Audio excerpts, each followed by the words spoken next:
Bon, maintenant je vais te parler de la job de gyps et des précautions à prendre pour l'électricité. Tout d'abord, si tu as besoin de plaques protectrices, le bac d'électricité, ça se trouve à être ce bac-là. Donc toutes les choses associées à l'électricité sont pas mal là-dedans. Des plaques protectrices que tu pourrais avoir besoin, elles sont dans le petit sac ici. Ça, c'en est une. T'en as plein dans ce sac-là. Et tu pourrais aussi potentiellement avoir besoin de plaques protectrices rondes. Laisse-moi juste les trouver. Elles sont là. Et fait que ça aussi, peut-être que ça pourrait être pratique. Pour ce qui est des vis, j'ai fait un petit ménage. Donc, ici, on a vis à bois. Je pense que c'est 1 pouce. Ici, on a 1 pouce et un quart plutôt ici. Ici, on va avoir 1 pouce et demi ou 1 pouce 3 quarts. Ici, on a tes vis filetées que tu as amenées. Ici, on a des longues vis à gyps. Ça se peut que tu en aies besoin de quelques-unes, des longues vis à gyps. Ici, on a des vis à gyps standards. Ici, on en a quand même pas mal. Puis, on a aussi des vis à bois 3 pouces. Donc, c'est pas mal ça qu'on a besoin habituellement, là. Avec ça, tu devrais être bon pour faire un petit bout. Ça se peut qu'on ait besoin d'en racheter. Et maintenant, je vais monter en haut pour ce qui est du gyps.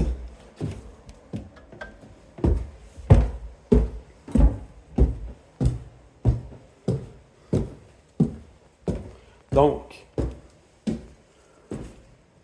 pour le gyps, évidemment, c'est ça la plus grosse job, c'est cette section-ci. Donc, idéalement, demain, mardi, c'est ça qui serait la priorité. Je te donne quelques petits trucs, là. Quand on pose du gyps, évidemment, on veut le plus possible que nos feuilles soient collées. Fait qu'on veut, le moins de distance possible entre les deux feuilles. Surtout quand c'est plus facile à faire, là, avec des nouvelles feuilles, là. Fait que s'il faut déligner des fois un peu des feuilles existantes comme celle-là pour s'assurer qu'elles soient le plus flush possible avec l'autre. J'ai un genre d'outil là, de Walt pour couper des feuilles de gyps. Là. Mais je sais pas si j'ai la bonne mèche pour ça en fait. Je l'utilise pas souvent moi ça. Mais sinon j'ai aussi mon outil oscillant qui peut être bon pour ça. Euh, Ici, si tu mets la feuille ici, il y a une raison pourquoi que j'ai pas refixé la rampe. C'est que je me disais que de mettre ta feuille avant, ce serait plus pratique. Donc, mettre la feuille de gyps, fixer la feuille de gyps, puis après ça, faire un trou ici à peu près. Puis on veut mettre un morceau de 2 par 3 ou 2 par 4 qui traverse le gyps ici pour venir se plugger après la rampe.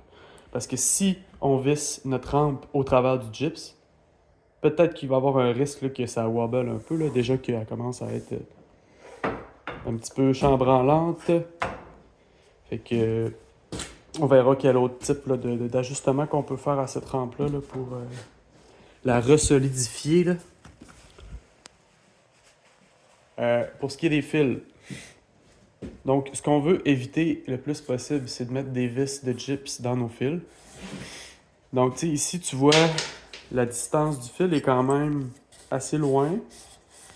Mais, tu sais, peut-être qu'à un moment donné, quelqu'un va vouloir mettre une tablette, par exemple, dans le garde-robe. Fait que, bref, si on veut être vraiment le plus safe possible, je vais venir me mettre une plaquette de métal comme ça. Puis là, je m'assure que mon fil est protégé. Donc, des deux côtés ici, ce serait l'idéal. Tout ce qui est ici, ça c'est correct. Ce sera pas problématique. Ici, ben, je vais vouloir en mettre une là. Ici, de l'autre côté aussi, tant qu'à y être, pour être sûr. Même chose ici. Là, tu vois, il y en a déjà une ici. Ça doit être Jesse qui l'a mis, mon électricien.